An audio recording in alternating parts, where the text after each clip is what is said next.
difference in a drummer that's a little bit sloppy when he's going around the drums versus a drummer that sounds really precise makes the world of a difference. Okay. So I like to use this in the sense of like the setups and all those things, like setting up a section. You know, if I'm playing the verse,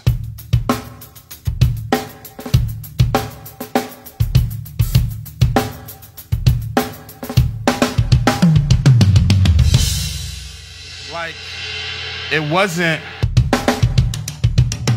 like, it's a certain way you want to lay into this thing and make sure you're also leading off with the right hands too.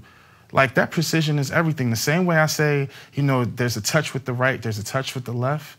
There's certain notes when you're playing your times that you want to be more aggressive than others. So we'll just take that simple roll. Simple is so like, you know, that's a textbook lead-in from verse to chorus. Now, there's a few ways that this could go that I've seen drummers do. Same concept. I just overplayed the whole thing. Right. And it almost kills the vibe of the song. It starts to become, the accuracy comes in when you can hear the notes. Like, that's everything, and I'm a firm believer. I always aim for the center of the head. I always aim for the center of the head.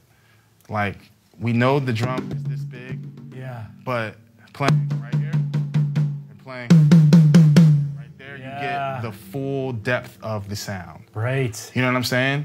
So building that accuracy, even if it's just a simple exercise,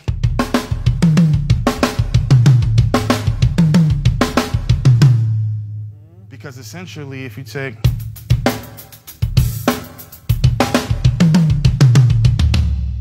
and it can go anywhere on the drums.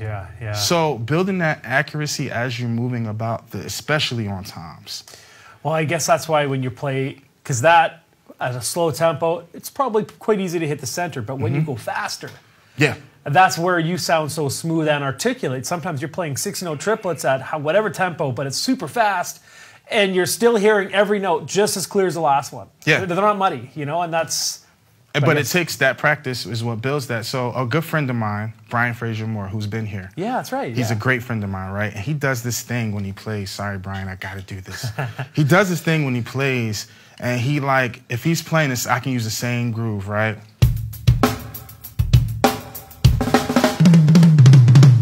that's the rhythm he goes into, right? Which he makes it sound so smooth, but just that also develops. And it's all that center point and building that accuracy as you're playing. You get the full depth, the full sound, and it just ties everything together. There's nothing like a good setup between a verse and a chorus, or between a chorus and a verse, or a verse and a bridge, or so on and so forth. You know what I'm saying? It's nothing like it. I agree. That's a thing. That's a thing. So practice your articulation and your accuracy and your placement. Yes. Love it. So once you got that down, there's a rule of thumb that I live by. Less is more. Less is more. So I laugh because I'm like, this is the most easy concept to me, but to some drummers, they're like, because we all want to, you know, we want to impress each other as drummers. I think the perspective gets off of drummers and goes to the listener who's not a drummer. You know what I'm saying? Or as we call it, arena chops. Like, you know, when you're in an arena, this place is huge, the sound is everywhere. The person way up at the top has to be able to understand every single note that you're playing. And so far, everything that we've covered helps that. You know what I'm saying? If you clean up that left hand, all those notes are clear and crisp. If you work on the dynamics with your hi-hat, you can hear all the ins and outs. You build the accuracy around the drum kit so that when you're playing these rolls, everybody knows what you're doing. And then just realize that not everything is... It's not all that all the time. Sometimes just...